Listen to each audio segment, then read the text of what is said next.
Atma nitya avyaya shuddha ekah kshetrajnamashraya avikriya swadrakhetuhu vyapako asankhyanamrtah etair dvadashabir vidvan atmano lakshanaih paraih aham mameti asadbhavam dehado mohajam tyajed.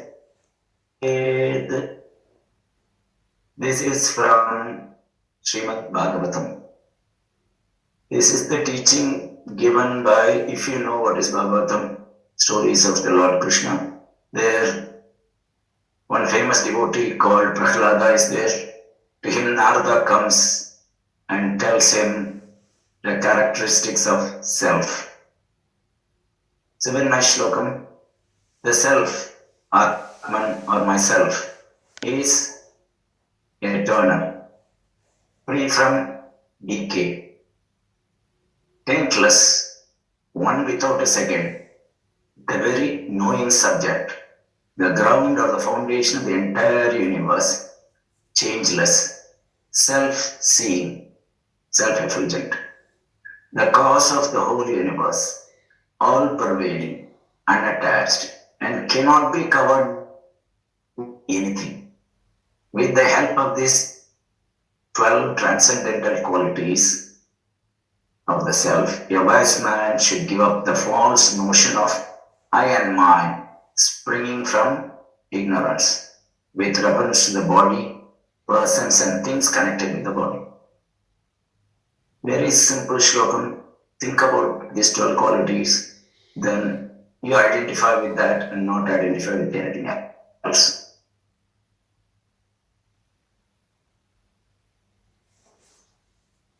Thank you.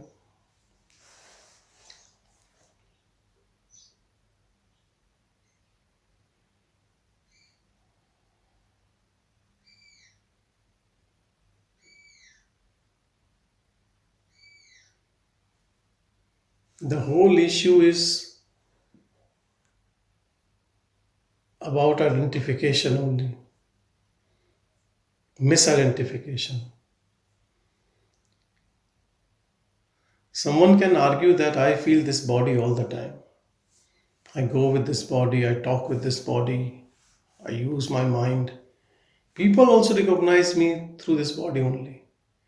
So if I'm in illusion, that I can understand, but others around me are also in illusion. And that is right. In this illusory dream, we think I am body, others also think I am body. Because naturally, eyes given to us, they project outward and they see images and things.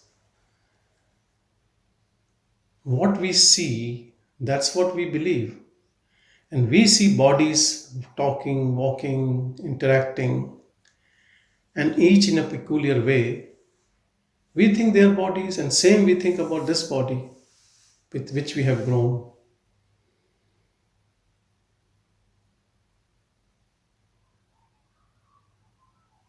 And we don't know that consciousness which is keeping this body alive.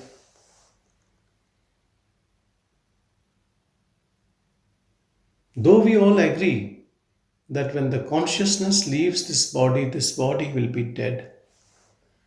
But we take body as primary and consciousness as secondary. In all our daily interactions with other people and with ourselves.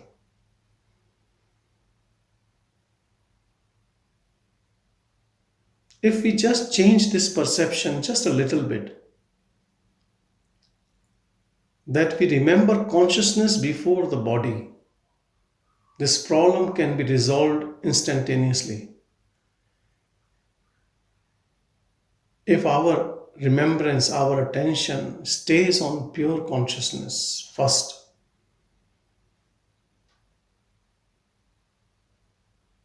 then there is no issue. We first think about body and then we hardly think about consciousness or remember or feel. After body, we feel our mind, thoughts, feelings, emotions, intellect. Though nothing can cover consciousness, consciousness is all pervading.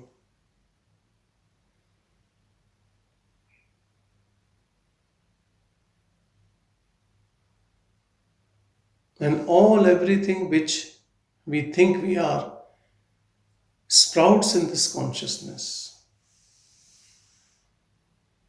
But as a person, we see first, we are on the other end from where consciousness is hidden by all these things.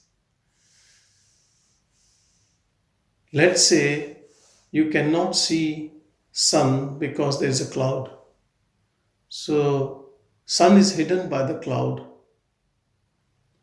But by some method, or let's say you take a flight and you go above clouds, then you can see the sun. And then you will see that sun is much more bigger, infinite than the cloud. Cloud is such a tiny thing. That mind which is covering consciousness is so small as compared to awareness.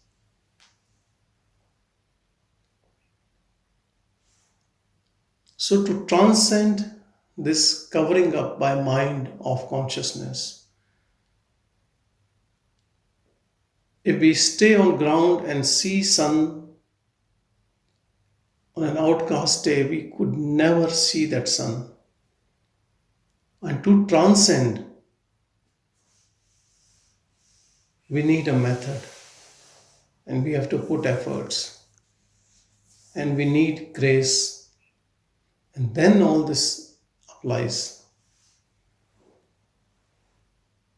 Because we have to change our perception from where we see ourselves and eventually the world.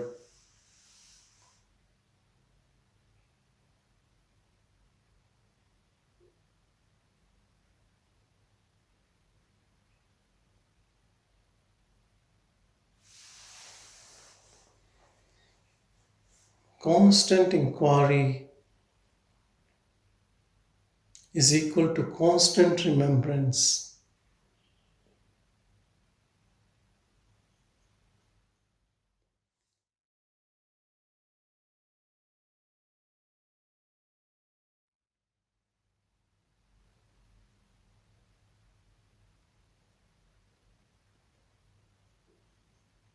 All the qualities of that pure self which we just heard, if we focus on those qualities in us, that can also transcend us from mind.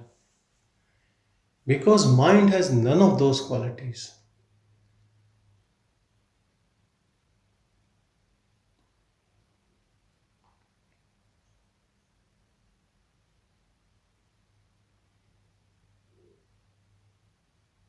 Body is not an obstacle.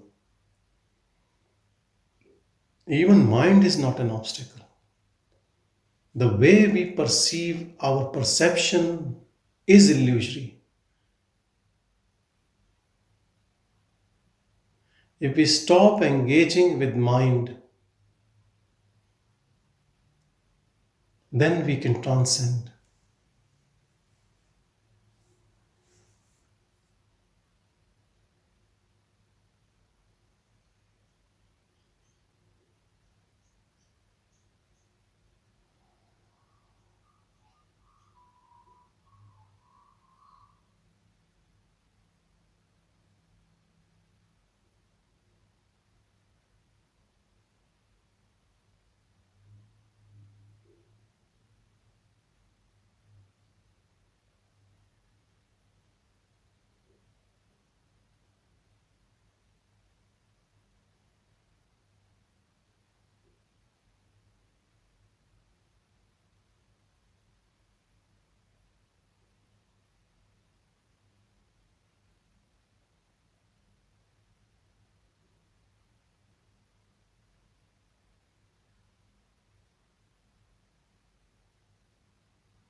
People whose questions and doubts are all about self, knowing the self, how to reach the self. They are always engaged, even in their mind, in form of thoughts about self. We definitely get it. They are the best seekers in which the seeking will result in abolition of mind. Then there is a second category of seekers. They want to sort out all their personal issues first. And when they open their mouth, they always talk about their personal problems as if that is primary importance. That this type of thought coming, this is the situation, how can I transcend these situations? And they can never, because their interest is in thoughts, in mind, in situations, in happenings. So they have to have more interest in self. So their thought process changes. They're not stuck up in that person mode. The moment you move from that person mode to that pure consciousness, even at thought level, it is a big, huge change. Mind will get what it is after.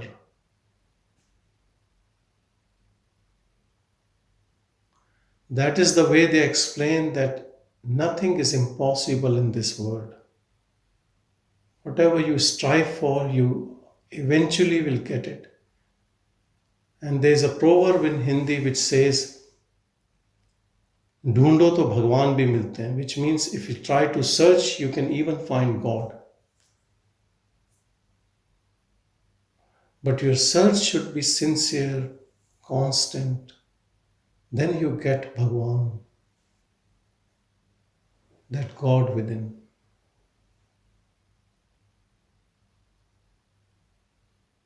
Sometimes you are searching for something which does not exist. Probably you might not get it even if you search. But self is always there in everyone. And it is closest of anything. It is you.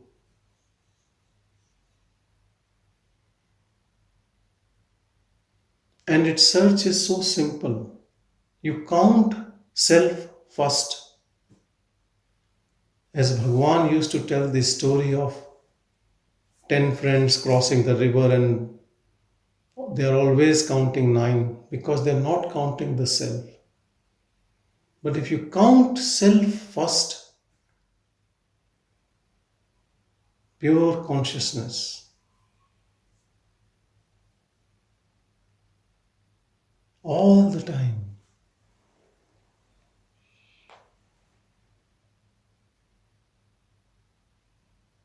then self unfolds in its full glory in you, realizing you the truth.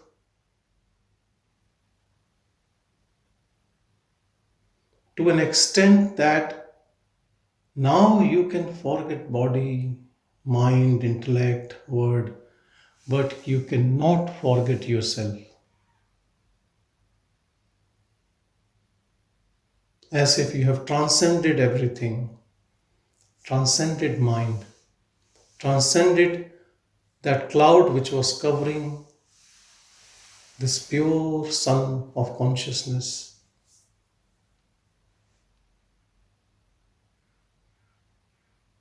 And when you realize within, you realize in everything.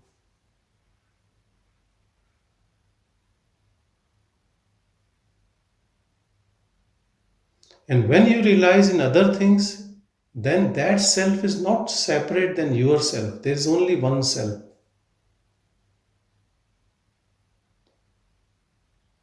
This pure infinite awareness is only one. As we say, God is one, self is one. It is not blasphemy to say God is self or self is God.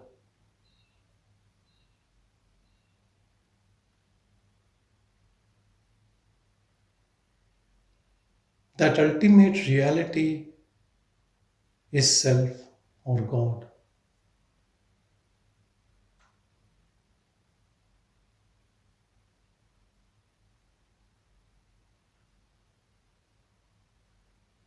It is beyond all concepts, beyond all ritualistic dogmas.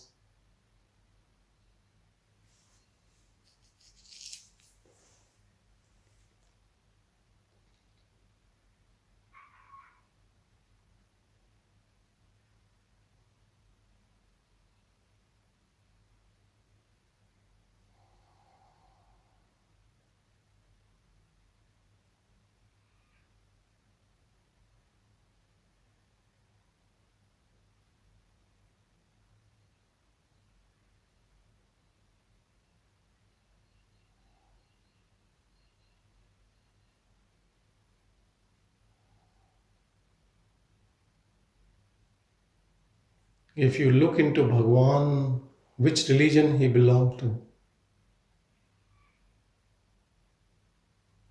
when he had self-realization, before that the only book he read was Bible, as he was studying in a Christian missionary. And he had no clue what has happened to him.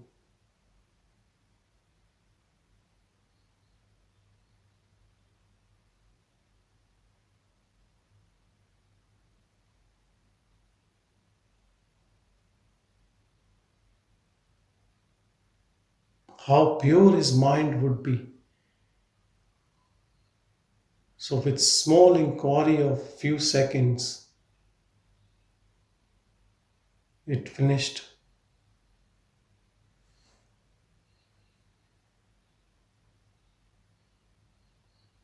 And still Bhagavan says that this must have been result of previous efforts in previous births.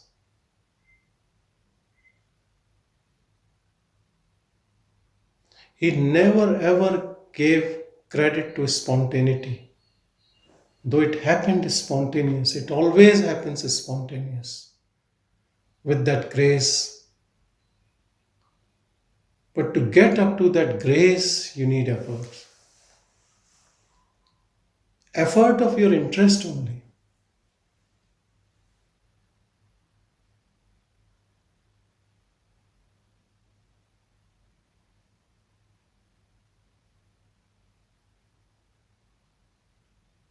Effort to the level of madness that you are always remembering it.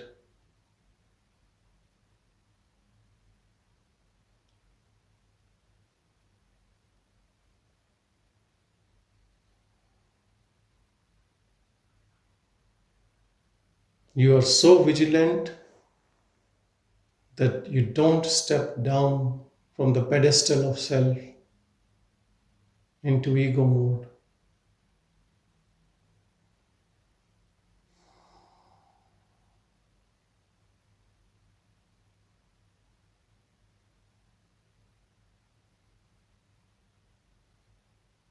Because of your longing, because of your efforts, that self pulls you in completely.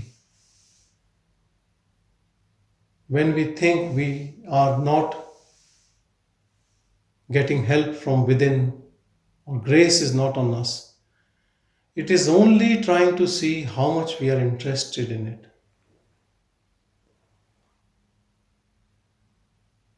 You cannot transcend half-heartedly.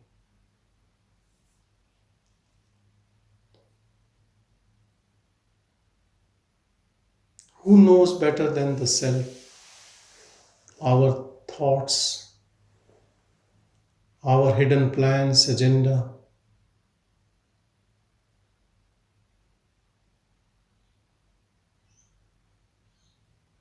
Some people look so saintly, they talk sweet, but when you go close to them, they have hundreds of agenda. They have a long list of desires to accomplish.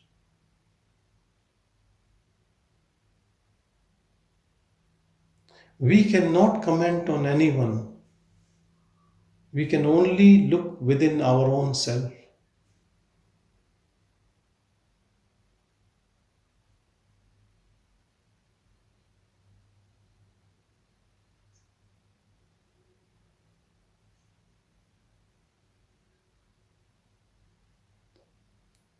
Some people on first look appears to be interested to know the self, and that's true. But then they are interested in other hundred things.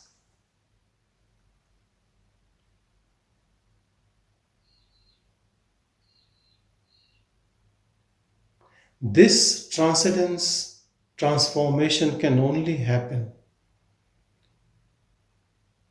if the instrument called mind is useless for you.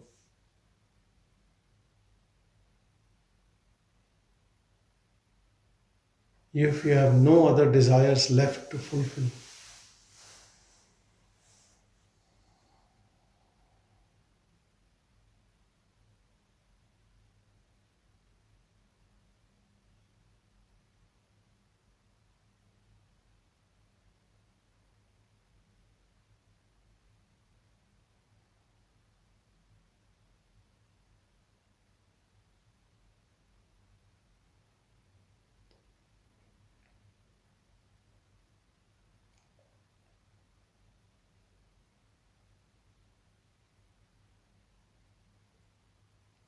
In the process of evolution,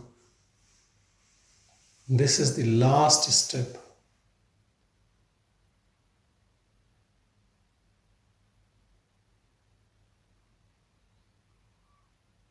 What ego is doing, ego wants to expand,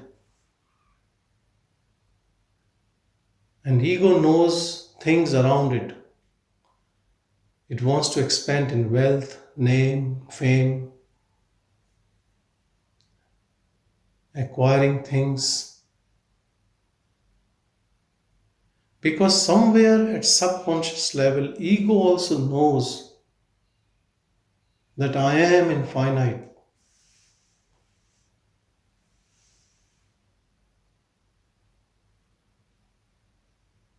But it does not know any other way. So it takes a wrong path, completely wrong.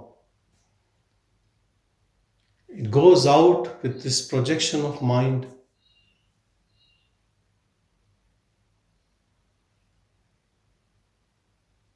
not realizing that in truth, I am infinite. I am everything. I am that bliss which I'm looking for. And when grace dawns on us, we get this message and we start looking within. And we can find this jewel in our heart.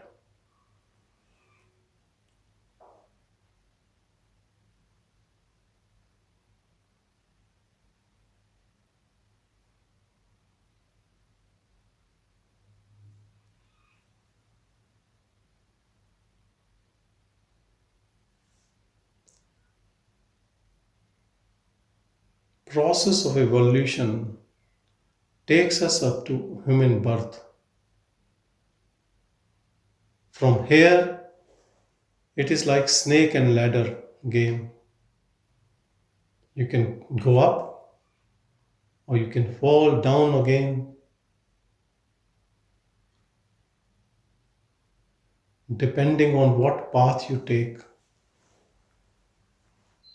If you take path of greed, selfishness,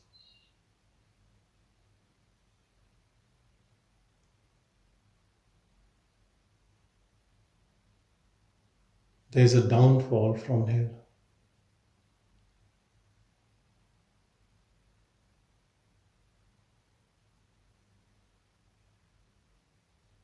In that sense, animals are better than us because they have no intellect, they don't acquire sin. They're getting rid of their sin in that form. So they are moving upward towards human birth.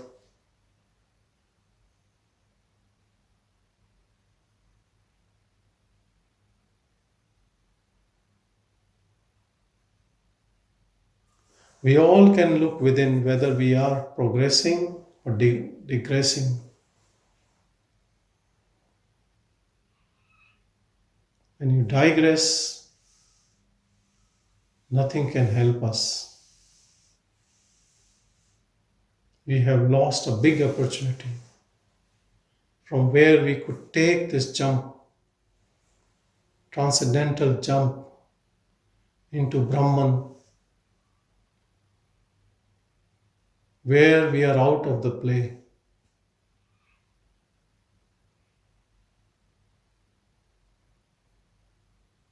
No more birth and death, no illusion.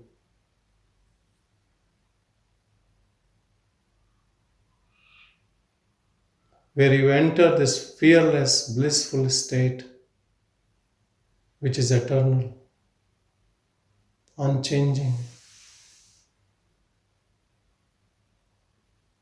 Here you know that you are not the body. No one is actually the body. Everything is self, pure awareness.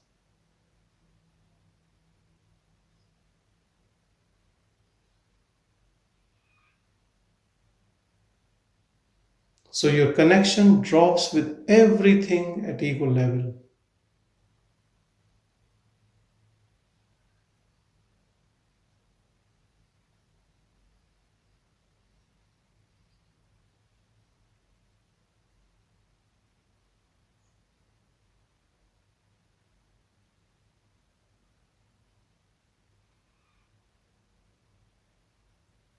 Your differentiation, demarcation as friends and enemies just drops.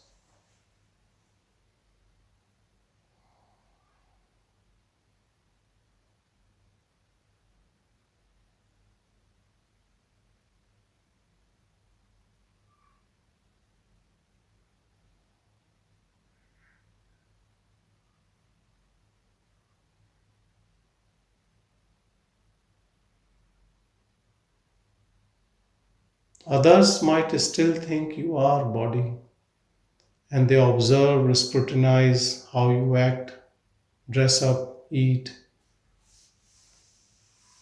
But a jnani has no identification with body and its acts.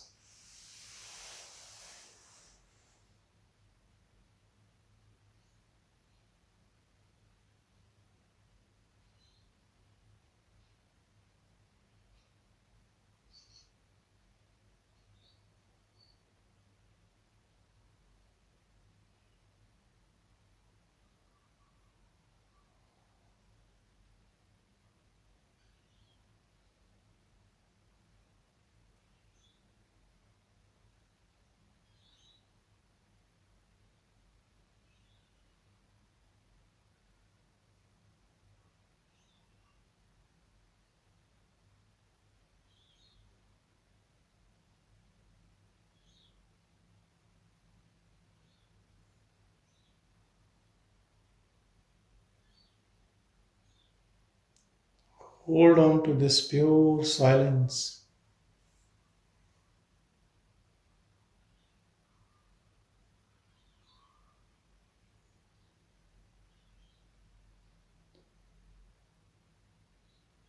Emanating from pure self.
You are pure silence.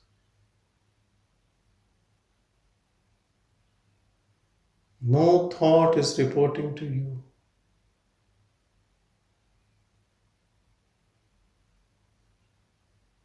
They report to an entity, a false entity, at a very low level.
Go so deep in your own silence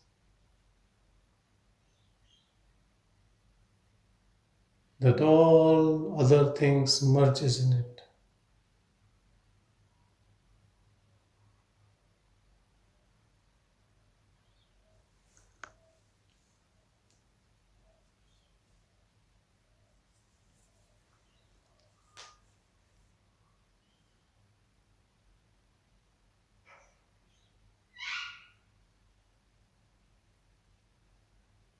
Surrender to silence.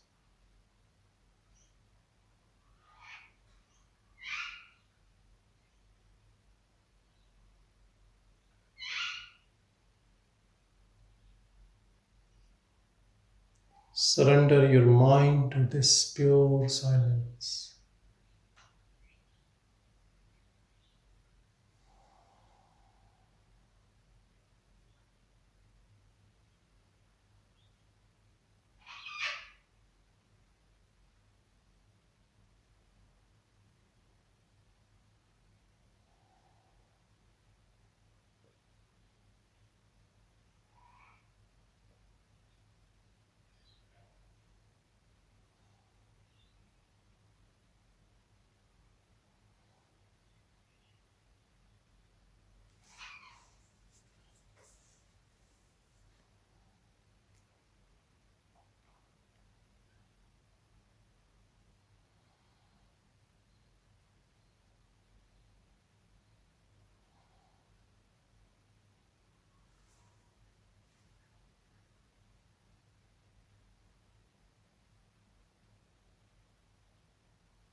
This silence is Shiva consciousness, Brahman.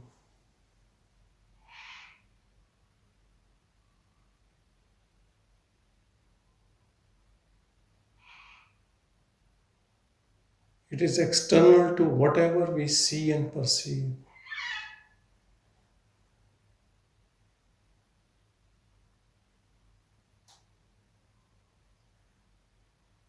Jiva consciousness or ego consciousness is at the frequency of mind.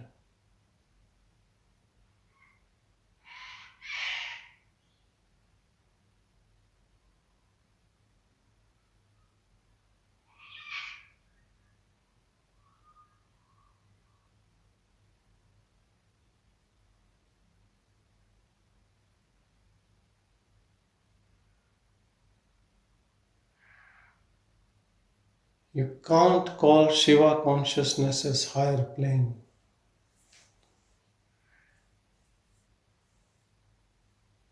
It is what it is,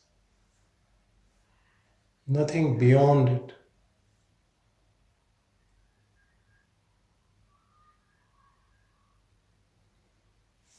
If to someone it occurs that it is another plane, then you are still in domain of mind.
Everything is in harmony.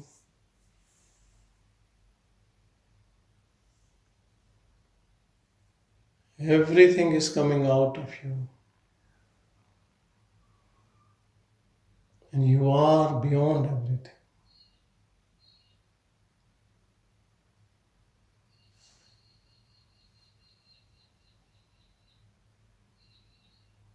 Though you are the source, but you are always uninvolved.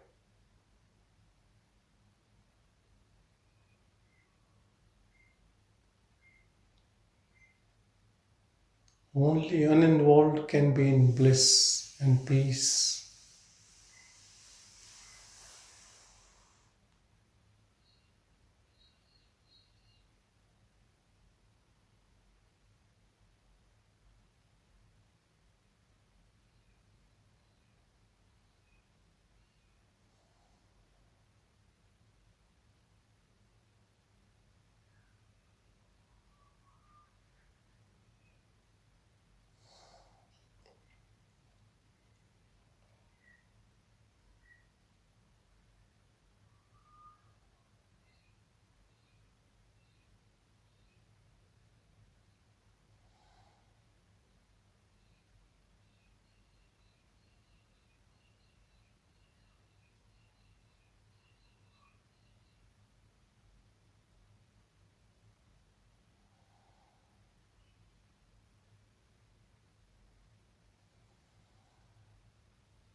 Keep your eyes always on self.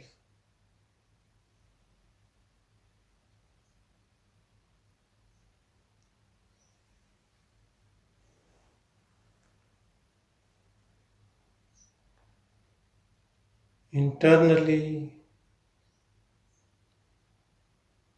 eyes should take command from self.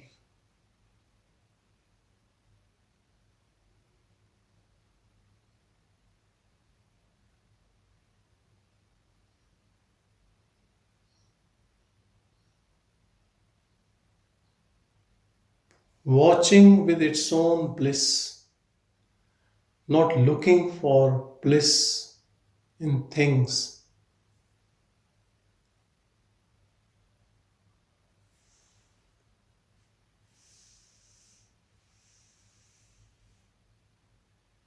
A normal person, when he sees things, he tries to get something out of objects,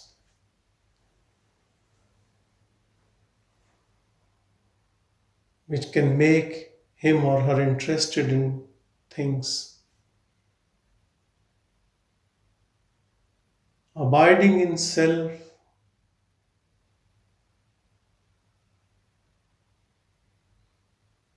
all observation is disinterested.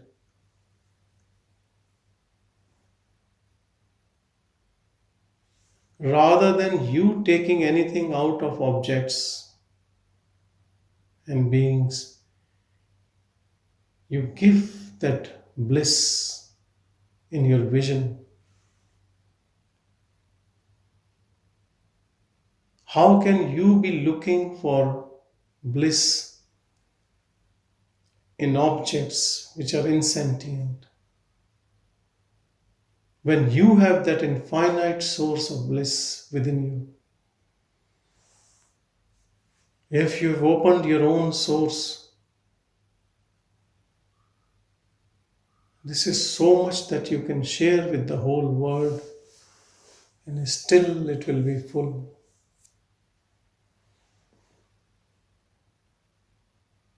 Then your vision blesses everything.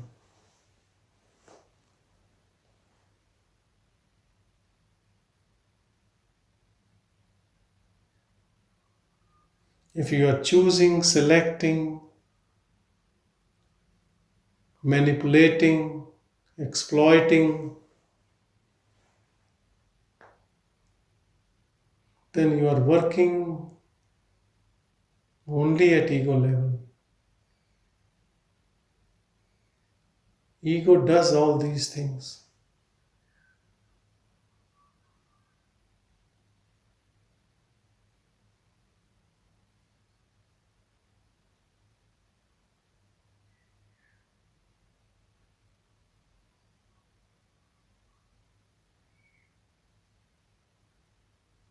In pure self, you don't have any gadget which can do these things for you.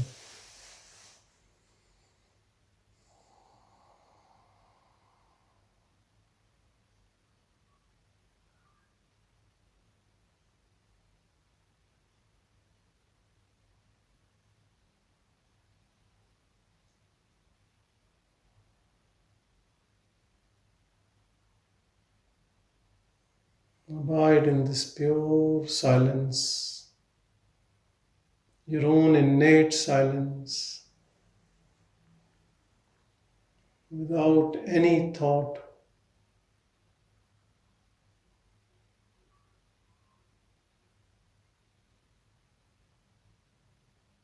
Your all interaction is with the self, as self, all the time. Rest, everything unfolds in it.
Om Shanti, Shanti, Shanti.